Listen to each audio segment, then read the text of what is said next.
Hey, I'd like to welcome you to another episode of Mission Matters.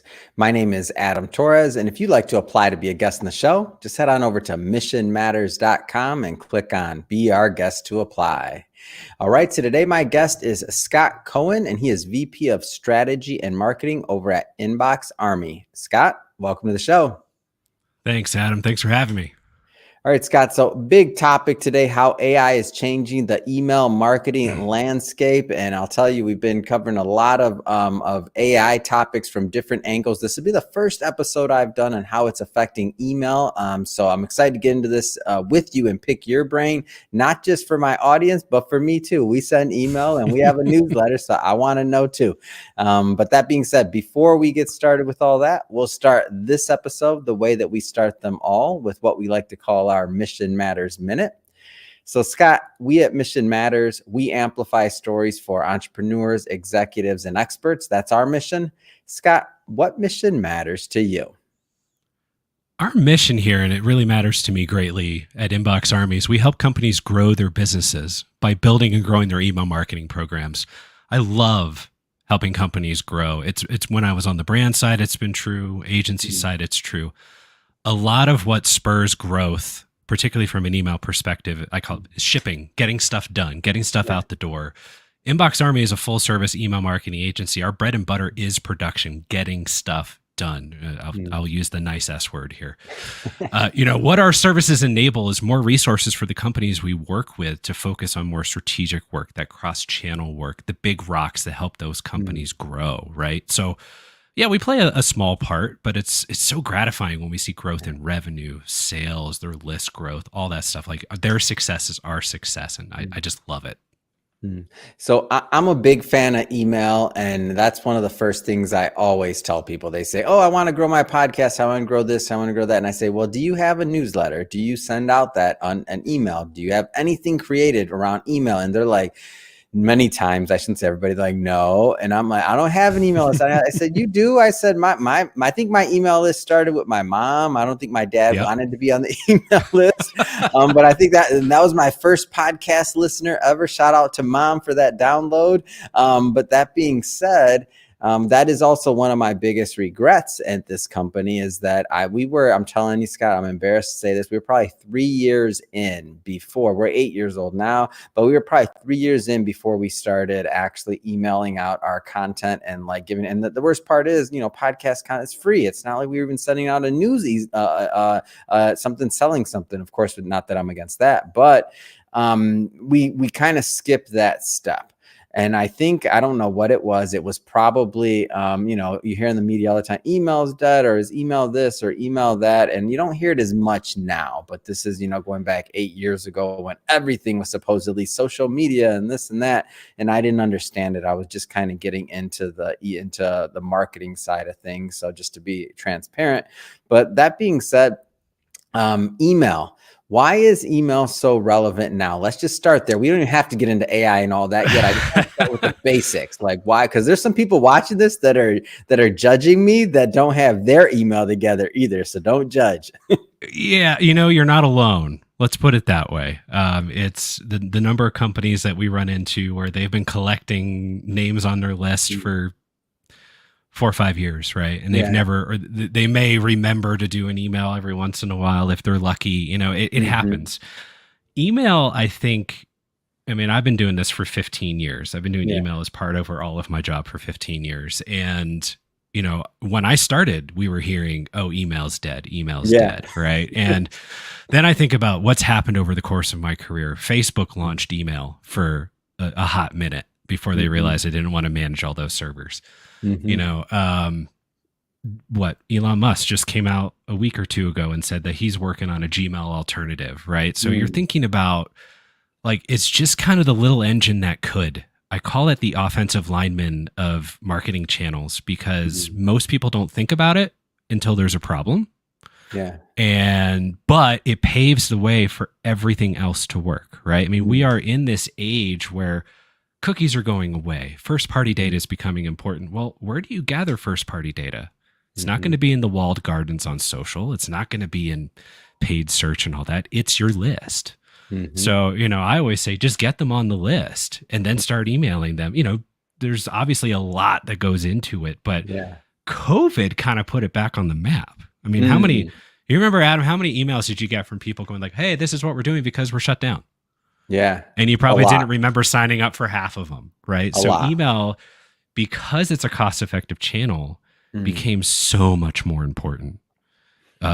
Well, it's always been important. It became more openly important to mhm, everybody else around COVID. So it's mm. just you email marketers are like the stewards of your data. They own the Yeah. customer data, they know what they've done, like all these people have done with your company. Mhm, And so you don't just put them in sort of the back room and say send email. No, they know all this stuff that all these other channels can talk to them and go, hey, what do you know about these customers? How should we retarget them? How should we do retention? All this stuff like mhm. that. So I'm biased, of course, No, no, I don't think you're but biased, actually. I yeah, think that many people just don't understand the asset, that it's an asset. So what happens yeah, is when we think about how social media has been kind of propped up, because obviously that gets the eyeballs right now, but I can tell you, I'm not biased against any of these platforms. We use them all. Our content's on all of them. For example, I'm going to pick on one, Facebook, because a lot of people like to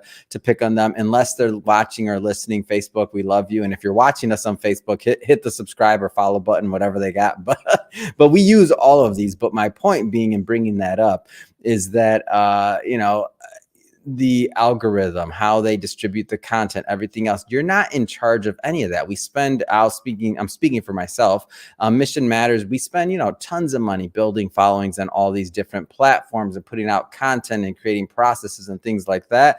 They change the algorithm tomorrow, Instagram or otherwise, and now we're hitting maybe 10% of the people that actually opted in with a quote unquote follow or subscribe, depending where you're at. And now maybe 10% of the people that opted in, for whatever reason, are seeing the content. I'm like, man, like that was a lot of time spent to build Facebook, a bunch of people, and bringing them to their platform. I remember when Clubhouse came out, we brought people onto their platform and showed them how to use it because we were building there. And I'm thinking, why did I spend all that time and money building their audience? I should have been more working on things that we own, like our podcast channels. That's not going to change. Our yep, email marketing, like I own that subscriber and that email from the standpoint of they opted into it, and if they open the email and they stay on the list, and that means they want to continue being in that communication with me. An algorithm change isn't necessarily going to change that, even though we'll talk about some deliverability things later. But but yeah, that idea of it being an asset, I just feel like people don't always get that when we talk about cost and otherwise. When I acquire that email, assuming that person cares, to continuing opening the email, and they of course opted in, then the marketing for me to like continue to send that email is like nothing compared to, let's just say, and again, I'm not against this, but a Facebook campaign or yep. advertising campaign, where once I stop paying Facebook, guess what? What happens when I stop paying Facebook, Scott? Do they just keep on, or are they like, oh, we'll just keep running it for you? Oh, they think it's adorable. Oh, so how do people, like, if they haven't gone down this route at all, like where do they start? And what I'm talking about specifically is like with their email side of things. Because Mhm. let's just say right now they just got a person that it's like their job for like, a couple minutes a week or whatever, not a couple minutes, but they normally it's like outsourced. Like you have like one person that's doing it. Maybe they're doing it right. Maybe they're not. Where do they start? Where did the people start or where did the companies start? The I think company that's, start. Hmm. yeah. So I always start with those for like, think about what your customer journey looks like, what your customer life cycle looks like, and then what are those first hand raise moments, right? So, Mm-hmm. you know, when you go to a site, you undoubtedly have seen on many sites they have a pop-up that comes up, say, hey, give us your email address, Mm-hmm. we'll send you some sort of incentive, whether it's a discount or free ebook or whatever it might be, Yeah. right? Or even it's just, hey, we'd love to send you the podcast, when it Mm-hmm. when it releases, right? Boom, get on the list, insiders, whatever it might be. Yep. Get people. So that's one hand raise, right? Where they say, Mm-hmm. I'm willing to give you my information in exchange for some value from you. Mm-hmm. If you're in e-commerce, your next hand raise might be somebody who starts putting items in a cart, right? And Mm. they they fill in a cart, and then they get to the point where they enter their email address and they go, you know what? I'm either not ready, or they get distracted, or whatever it Mm-hmm. might be. People abandon carts for any number of reasons. Some of them are, a lot of people are smart now and go, if I wait an hour, I might get a discount. Yeah. Um, and then of course your first hand raise could be a purchase, right? It could be a flat out purchase. I mean, that happens all the time. I mean, in previous lives, it's been how many people their first hand raise with us is through a form versus their first hand raise with us is through actually buying something. So, and then so on those, what you want to do, I always say, like, look at all the holes in the bucket and start filling the holes. So make sure you have what I call, people will call a welcome series for those people who sign up on site through the pop-up, right? Make sure you have a cart abandon program. I mean, if you're doing e-commerce, you need cart abandon in some shape or form, even if it's just, hey, you forgot something in your cart, come back and finish, right? You don't have to do an offer right away. In fact, I encourage you not to, because people will game the system and then you're just losing, margin. And then of course you have your post-purchase, right? Your order confirmation, if your shipping confirmation, if a purchase with you is a first hand raise, you may have a version where you have kind of a welcome as well, right? Hey, we're glad you're here. Thank you for making a purchase. People want to get over buyer's remorse. I mean, everybody does. I mean, I've certainly bought things and went, what did I just do? And thankfully, Amazon's return policy is really good. Thank you, Amazon. That's a company I'll thank. Yeah. So, I mean, those are the ones I always think about, like, start there and then get some semblance of what I would call a broadcaster manual cadence going, right? It doesn't have to be every day. It doesn't even have to be every week. If you can only manage once a month, great. Ideally, you're doing at least twice a month, because think about all the emails you receive and then think about all the emails that your subscribers receive, and realize if you only mail once, you only have one chance to grab attention per month, right? So, tricky. So it really, take a crawl, walk, run approach. You don't need to, how many business lingo terms can I put in here? You don't need to boil the ocean right away, right? Like you gotta build up in an increment, right? So like a welcome email could literally be one email to start. And then you get to, at some point, I'm going to expand to 3 or 4, depending on the length of your buying cycle. Cart abandon, start with 1, then expand. Make sure order confirmation, shipping confirmation are set up at a minimum, but then you can do other things, add on, but you don't feel like you have to build look, I was in higher ed years ago and we built out 120 email automation that went out over 6 years. You don't need to build that. You do not need to build that. We got there. So that, if you say, where do you start? That's where I start. So now that I wanted to kind of set the stage for this broader conversation with just some of the basics and the foundations for those that, and I know you can go, there's many follow-ups to that, and and we're scratching the surface. I want to throw a business one in there too, Scott, on how to approach that topic. But now moving on to kind of the AI side of things, how is AI like working in the email landscape? Because that's all we're hearing about. And I mean, speaking of emails, I'm getting all these different things and tools and stuff coming in my inbox. Like, from your vantage point and from your area, like how is AI playing into this? It's still very much in its infancy. Let's be fair. I will say, there's always the concern that marketers are going to lose their jobs. And I don't think that's necessarily going to be true. I think that the marketers that do lose their jobs are the ones that don't embrace AI. Yeah. So I think I saw an article literally an hour ago that Sam Altman came out and said that was AGI. It's like the artificial general intelligence. He thinks will be able to accomplish 95% of what marketers do in 5 years. Wow. Now, am I bullish on that time frame? No. But I think there's going to be, with every year, there's going to be, obviously incremental pieces that can be handled by AI. Right now, I think, obviously, you've got the Chat GPTs of the world, the Jacques, the Geminis who can help with copy. There's a lot of these sort of public AI engines that can certainly help. I like to say they're great starters of content, right? Never just take what they write for you and go, good. Like, don't do that. But if you go, I don't know how to start this email or this Mhm. article or these subject lines, go, hey, I need some ideas. I'm a former copywriter. Mhm. It is great. It is a whole lot easier to edit and have things to spur inspiration than to look at a blank Mhm. page and go, I'm going to start praying to all the writing gods. So there's value there. There's also, there's like Movable Inks, DaVinci, and some of the other ones that are, you're able to essentially build your own engine on AI, Mhm. right? And train it on your content, which is where I think you need to go, right? Because it needs Mm. to be trained on you. It needs to be trained on how you talk. And there's Mm. a lot of input, this human input. It's not just going to be human management. It's going to be human Yeah. input, right? Because there's the AI. It's a garbage in, garbage out. The AI is only Mhm. as good as what it receives. Mhm. So and what it can learn on. Because if it becomes self-aware, we're all in trouble. But let's be fair. But I went to a conference a few months ago where one of the sessions was put on by a brand who built in 3 months, which was amazing. They built this huge AI engine Mm. that they were able to then, for Black Friday emails, send 750 versions of their Black Wow. Friday message because Wow.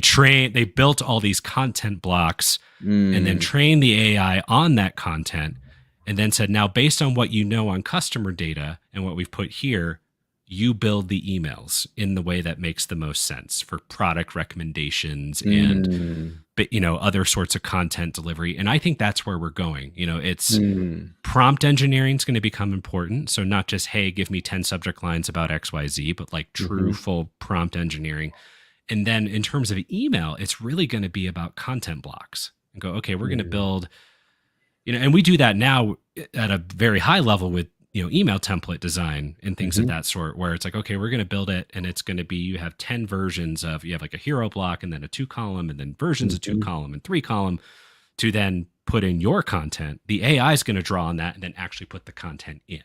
But again, we're Mm. still, so AI is going to have a huge piece in the content delivery mechanism. And it's also going to have a big, and it's already, I think this is Mhm. where it really started with like customer data platforms and some of the email service providers out there that have some CDP elements to it. Mhm.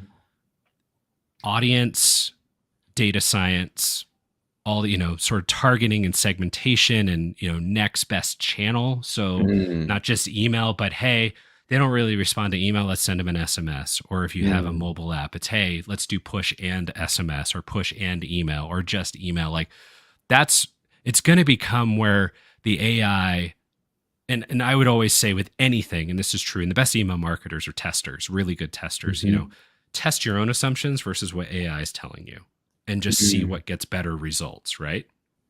So it's like I said, still kind of in its infancy, and there's a lot of excitement. And Mhm. I'm hoping at some point it gets small. I like to say it needs to get small enough Mm. for people to understand and to understand the practical uses of it. And we're getting there, but we're Yeah. not fully there yet. Yeah. What would you say, and I know you listed multiple uses and case scenarios there, but what would you say is the most, I don't know if I'd say obtainable, but the most likely for people to get value out of kind of going down a rabbit hole now versus trying to eat the whole AI, what's out there pie? And it could be copy. I mean, I don't want to put any words out there. Like what Uh, comes to mind when I ask that question?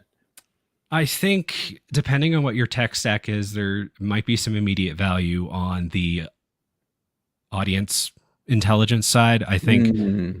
depending on what you're using, copy for sure, right? Like I Yeah. said, just breaking through writer's block, getting some different testing Yeah. ideas, right? If you go, hey, I've been writing these types of subject lines forever.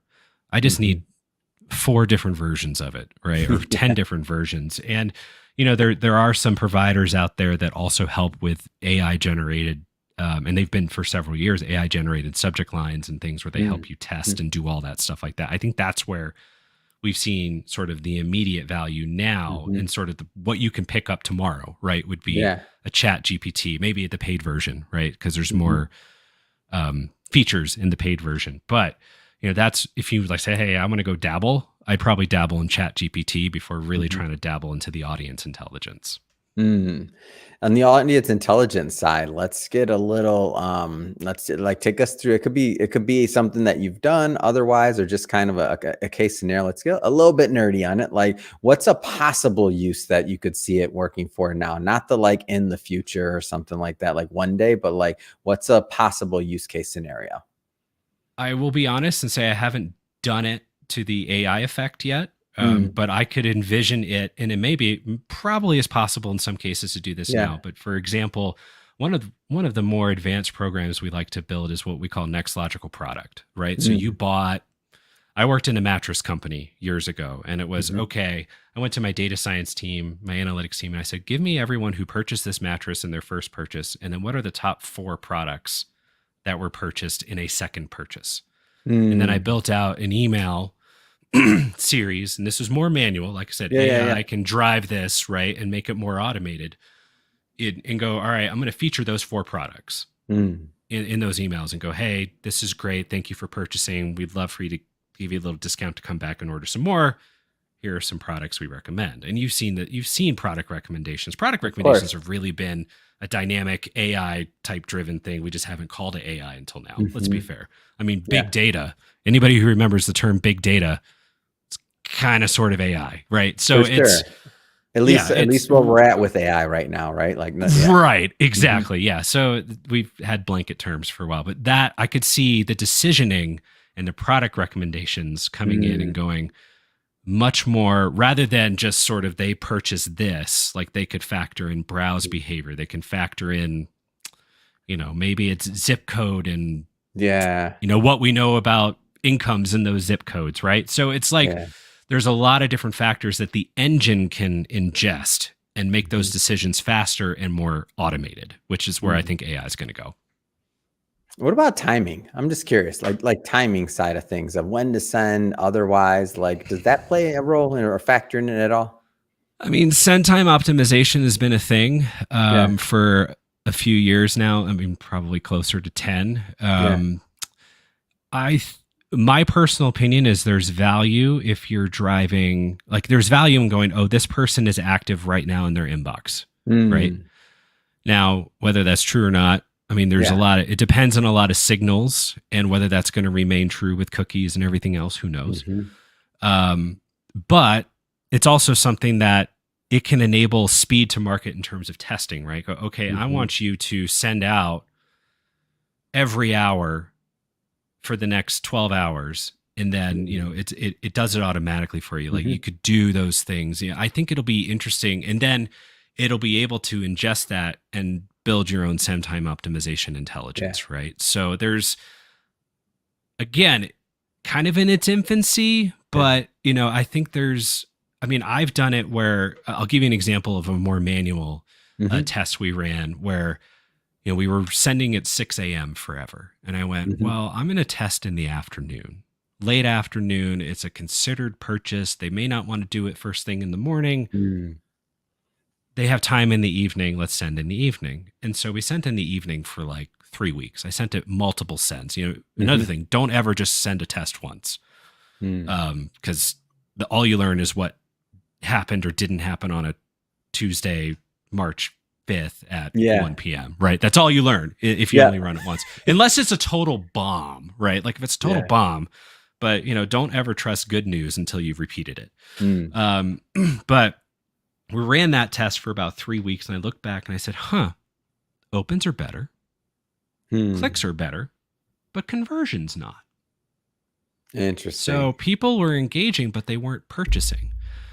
And my KPI was purchase. So Mm, I went, well, I mean, we can send in the afternoon, but it mm. shows me that morning is better for that kind of thing. And we're not talking like earth shatteringly better for opens and clicks, right? Yeah. It was like, hey, it was 30% here and it's 32%, right? And you go like, all Mhm, right, that's not huge. And our volume was big enough. We were able to, you know, get some statistical significance out of it. mm, But those are the types of things I could see. Like I said, I think the speed of market is going to get once you do the initial big build, right? The big build of the mhm, content blocks, the big build of all this stuff. There's going to be legwork up front. But once you have that, the speed to market to do other things, it's going to get mm. just um, exponentially faster. Yeah, I think it's going to be interesting too. Yeah. Just the speed is going to be, I can't wait to see as it evolves. But I do know there's also, obviously, like anything, there's challenges and there's going to be updates and other things coming down the line, like for sure. I want to jump around a little bit. So we've been Mhm. hearing a little bit about the Google and Yahoo changing deliverability and Yep. otherwise. I mean, you're my email guy. Like, what's that all about? In some cases, it's stuff that Gmail and Yahoo have been doing for a while. They're just making it public, like their Hmm. spam complaint thresholds, right? So, for example, and we're going to get a little technical here, and Do it. as technical as I'm capable of doing. There are deliverability people that are much smarter than me, and you can feel free to reach out to me, and I'll connect you. It's point if you're sending to over 5,000 people in Mm, Gmail per day. This will, for example, this will come into effect. They have a 0.1% spam complaint threshold. mm. So if you hit that number, they start looking at you and going, "What are you doing over there?" When you hit 0.3%, now keep in mind this is over a set period of time. Like if you get Yeah. one email and you send a bunch of email, they're not going to go, "Oh my God, one email at 0.3% is going to red flag you right away." Yeah. It's when you start hitting 0.3, 0.4 consistently that they start going, "We're Mm, not going to deliver everything for you anymore. We're going to mm, start blocking things. We're going to start doing this. You got to get your house in order." mm, The the sort of bigger piece that is what everybody's scrambling about right now, and mhm, my deliverability team's been doing a bunch of work around this because people go, "Oh crap, it's here," mm, is DMARC. And mhm, don't ask me to tell you what the acronym means, but it's DMARC. mhm, It's an authentication protocol that really what it does is it protects you from spoofing. So other people are mhm, pretending to be you. So when you send out an email, Gmail will look for an SPF record, mhm, which, there's three authentication protocols: SPF, mhm, DKIM, you may have heard it as domain keys, and then DMARC. And what they're requiring now, DMARC wasn't required, mm, but now it is. mm, So we've been setting up DMARC for a lot of people. And really what it is it because what happens when you send through like a MailChimp or through a Salesforce marketing cloud or whatever mhm, is you're essentially allowing those platforms to mail on your behalf. mhm. And the setups here tell the Gmails, Yahoos, AOLs, yes, it still exists, Hotmails of the world, that it is you sending this email. Mhm, So what this does is, and then for DMARC in particular, you can set it to go like, all right, there's three levels. There's none, which is literally like a reporting only. I just want to see reports. mm, There is a quarantine. So if it catches anything that isn't signed properly by you, mhm, it'll push it aside and let it sit for a bit. And then there's reject, which basically goes, if it isn't signed properly, just trash it. mm, And don't even throw it in spam. Just block it from the server altogether. mm, So the minimum requirement right now is DMARC. It's like P equals none and everything else. Like you just have to get to a reporting level. And it's mm. ultimately a good thing because I heard a stat, I think it was last week, that that Gmail blocks 99% of email traffic every Wow. day. So think about the amount of email you get and then basically multiply it by 100, right? Like Wow. that you could be getting in Yeah. terms of true spam, right? So really it's a matter of, okay, we know it's you, we're going to let you through. And then of course you still have to factor in reputation and everything else Mhm, and sort of your normal stuff. That's like the mhm. first, it's like you get past the bouncer for the first room in the tower, right? And then you have get to the next bouncer. Like there's multiple bouncers in this whole Yeah. scenario. But you to even enter the building, you have to Mm, have these set up and then they start filtering into rooms. mm. Well, Scott, last question.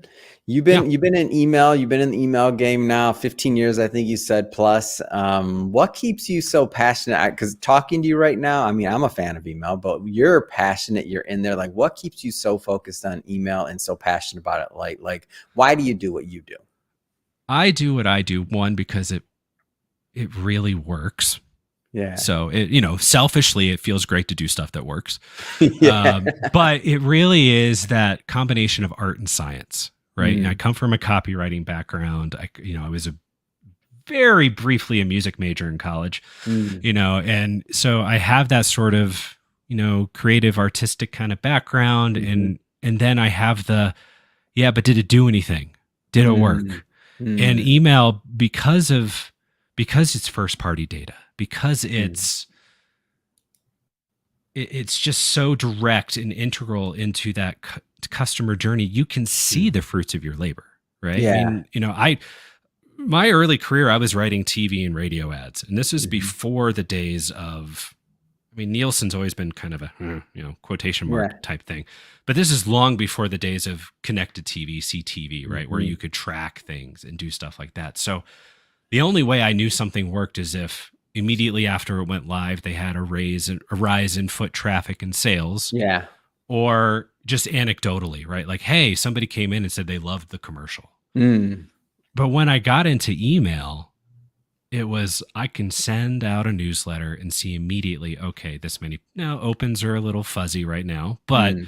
I can see how many people clicked. I can see how many people clicked and then went and converted on site, right? And you have Mm. your hands. I love it because you have your hands in so many things. You enable the Yeah. website to do great things, and vice versa, right?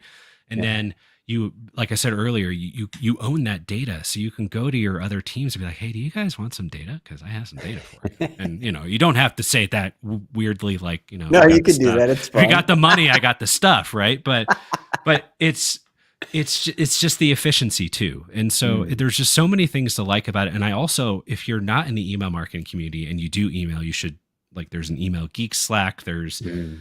the email experience committee over at the ANA, the Mm. Association of National Advertisers. Like, Mhm. the email community is amazing. It's filled with some Mhm. amazing people, and it's one of the few places where you go, we're all competitors, but we all help each other. So, Wow. from a purely personal standpoint, Yeah. some of my best friends I've met through this industry, and we've actually never actually worked together, but we're like really good friends. So that's what keeps me Wow. engaged.